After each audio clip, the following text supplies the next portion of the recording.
Salut à tous, vous êtes bien sur ma chaîne YouTube et aujourd'hui on va traiter d'un sujet un peu particulier. Donc ça ne va pas être une vidéo comme les autres, remplie de conseils affûtés ou alors là pour vous distraire. Non, ça va être une vidéo qui est très poignante pour moi et j'ai beaucoup hésité à tourner. Je voulais le faire, j'avais comme projet de la faire, seulement je pensais vraiment la tourner quand j'aurai plus d'abonnés que ça et quand j'aurai été installée sur Paris pour de bon. Or, tout à l'heure en faisant un live sur TikTok, j'ai parlé avec ceux qui étaient présents et la plupart m'ont demandé de la faire, donc je vais la faire plus tôt que prévu. Je pense que ça m'aidera en partie et que ça pourra aussi vous aider parce que ceux qui auront besoin de parler parce qu'ils l'auront vécu, je pense que ça pourra leur faire du bien.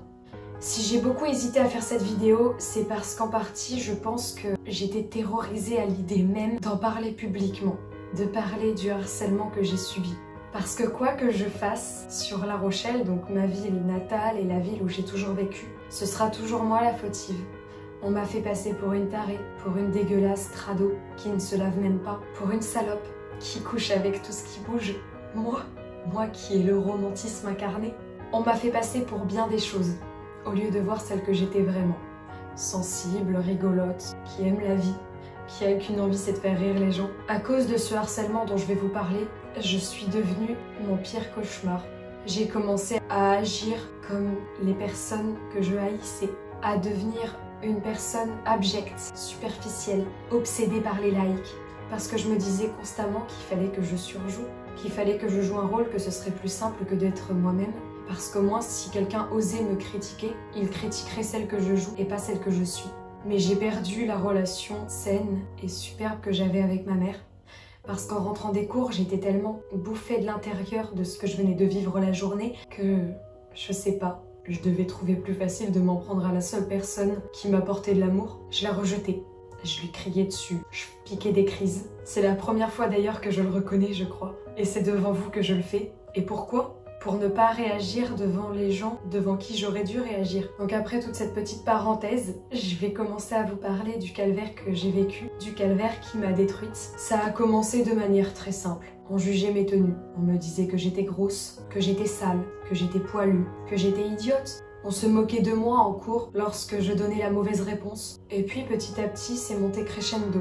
Ils ont commencé, dans mon collège, à inventer un jeu qui consistait à ne pas me toucher. Ou alors, dès que quelqu'un avait le malheur de poser ne serait-ce qu'un doigt sur ma personne, il fallait vite qu'il aille s'essuyer sur quelqu'un d'autre, qu'il se lave les mains. Parce que j'étais contaminée à ce qu'il disait. Parce que j'étais un déchet, un animal. Je ne donnerai pas de nom, soyez-en sûrs. Mais je pense que vous vous reconnaîtrez. Ensuite, a commencé des jeux malsains. Mettre de la colle sur ma chaise ou dans ma trousse, découper la lanière de mon sac que ma mère avait tant galéré à m'offrir, jeter quelques-uns de mes vêtements dans une poubelle, cracher sur ma brosse ou dans ma trousse encore une fois, me jeter du jus d'orange sur les cheveux, ça devenait très dur. J'ai même commencé à devenir boulimique, ça peu de gens le savent, dans le sens où on me disait tellement que j'étais grosse, que je ressemblais à rien, que j'avais commencé à avoir envie, une envie cruelle et obsessive de devenir aussi magnifique que les filles populaires de mon collège. Donc après chaque repas, j'allais me faire vomir. Mais ça ne s'est pas arrêté là. Il y a eu aussi un surnom qu'on me donnait, Mamochon. La personne qui a lancé ce surnom, c'était une personne, je pense, mal dans sa peau. Beaucoup de gens ne l'aimaient pas. Et il était peut-être préférable de faire en sorte qu'on me critique moi plutôt qu'elle. Aujourd'hui, je ne lui en veux plus et je serais incapable de la pardonner, puisqu'elle m'avait frappée aussi. Heureusement à des endroits que je pouvais cacher. Je me souviens même d'une fois où l'un de mes rares amis avait voulu tellement me défendre qu'il lui avait donné un coup dans le vagin, un coup de pied bien sûr, parce qu'il n'en pouvait plus de comment elle me traitait. Cette personne a aussi lancé une chanson. Je vais vous la chanter. C'est Marjorie qui a pas d'amis. Oui, c'est la vie. La la la la la. Vous trouviez ça drôle sûrement. Pour moi, c'était tout sauf drôle. Je me sentais seule, terrorisée. Je me suis renfermée sur moi et alors la petite fille pétillante que j'étais a donné place à une âme sombre. J'avais craqué pour un garçon dans ce fameux collège. Je m'étais autorisée à éprouver des sentiments. La juvénile petite Marjo, romantique, comme pas deux. Je lui avais écrit une lettre qu'il s'est bien amusé à partager. Elle avait fait le tour du collège. Lorsqu'on lui a demandé s'il pouvait sortir avec moi, sa réponse a été « Je ne sors pas avec un animal ». C'est une période de ma vie dont j'évite de parler parce que je trouvais plus facile de la faire taire. En la faisant taire, ça paraissait moins réel. On n'arrêtait pas de m'insulter. J'avais un autre surnom venant de la part de garçons de ma classe. Robert.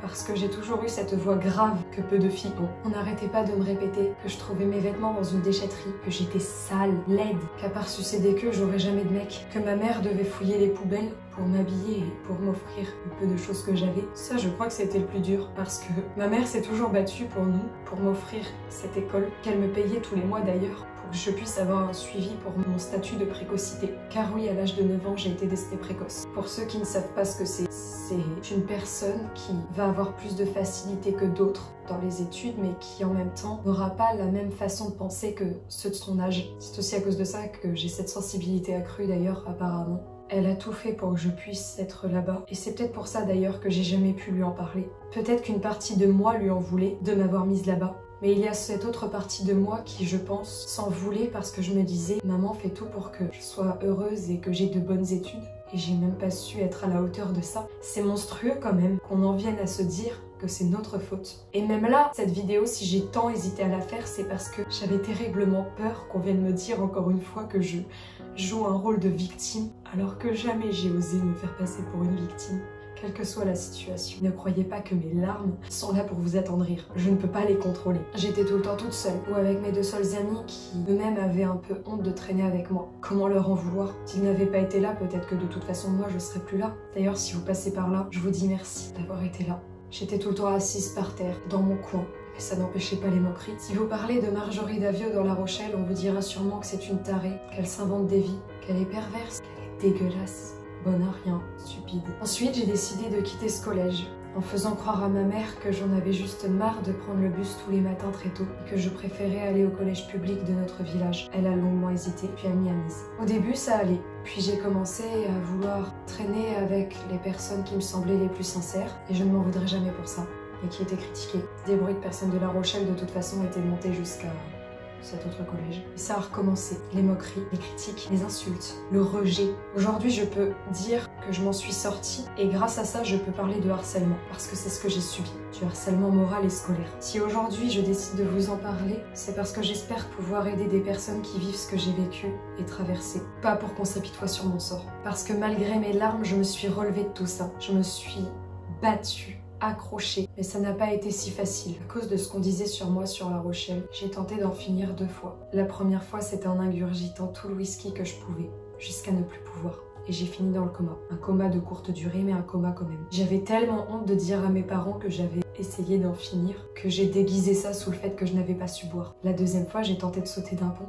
2 dames sont arrivées à temps et m'ont rattrapé les mains au moment où j'avais lâché la barrière et m'ont emmené de force à l'hôpital. Parce que oui, ça m'avait atteint.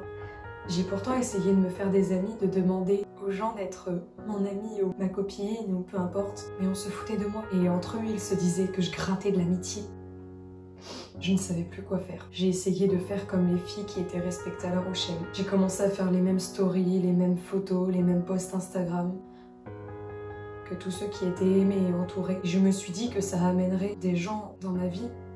Et c'était ridicule. Aujourd'hui, je m'en rends compte. Quoi que je fasse, de toute manière, je crois qu'on continuera continuellement de se moquer de moi. C'est pour ça que du coup, je fais cette vidéo malgré tout. Malgré ma boule à la gorge, malgré mon cœur qui bat la chamade, espérant sortir de ma poitrine tellement c'est dur, parce que je n'ai plus peur. Aujourd'hui, je ne peux vous parler que du harcèlement que j'ai subi. Je peux pas vous parler du reste, mais ça viendra. Vous savez ce que ça fait quand vous êtes seul contre tous, que tout le monde t'observe, mais pour te critiquer, qu'on vient regarder ce que tu fais sur les réseaux sociaux, qu'on t'espionne, mais dans le simple but de partager ça au milieu d'une soirée entre amis, dans le seul et unique but d'avoir un bouffon sur qui rigoler. Eh bien c'est moi, la bouffonne. Ça faisait partie des insultes qu'on me disait celle-là. J'ai jamais été assez bien pour les gens. Je ne sais pas ce que ça fait d'être invitée à des soirées parce qu'on a vraiment envie que tu sois là. Et tout ça, je comptais vous en parler quand j'aurais été installée sur Paris, loin de cette ville. Et je ne sais pas si ça aurait été plus simple de toutes les façons. C'est jamais simple de parler de ces choses-là.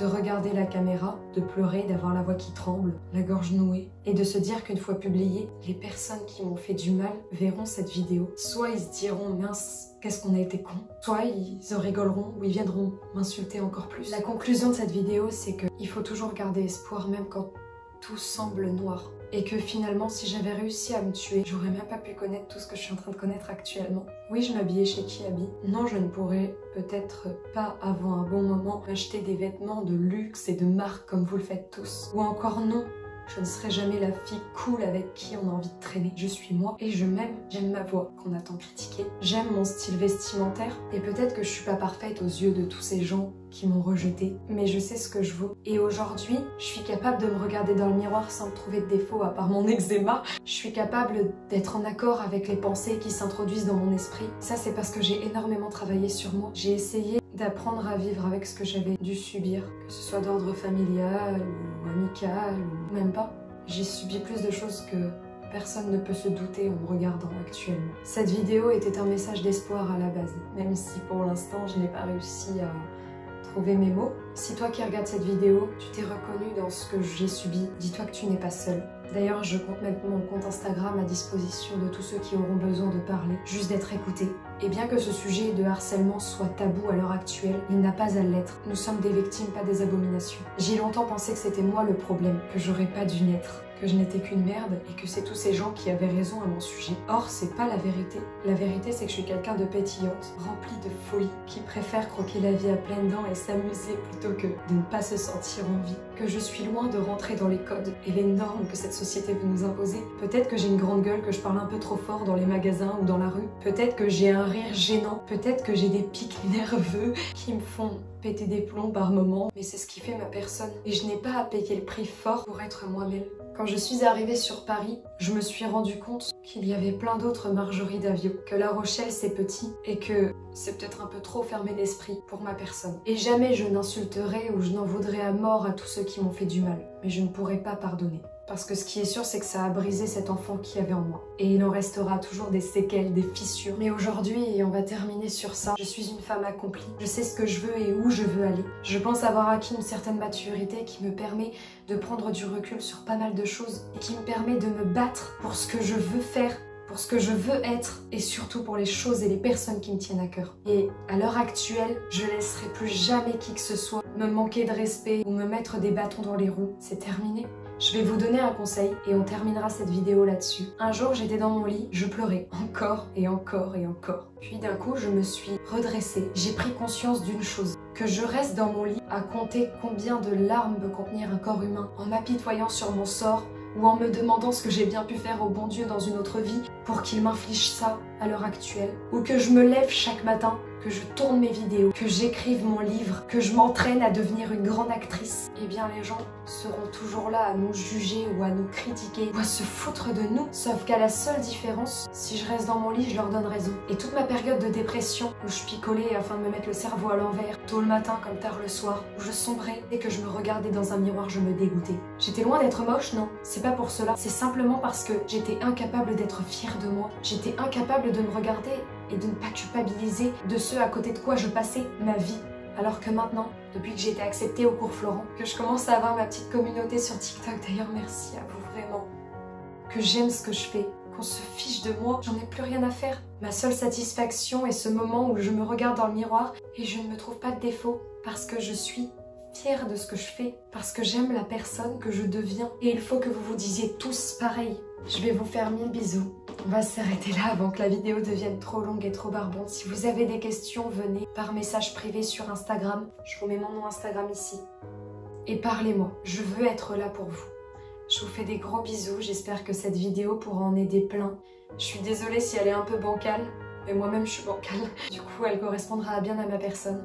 Et rappelez-vous quelque chose, nous sommes tous uniques. Et de ma vision des choses, pour moi, une personne est magnifique et sublime qu'à partir du moment où elle est elle-même. Sur ce, passez une bonne soirée, tenez le coup pendant ce confinement et je vous fais de gros bisous. Mouah.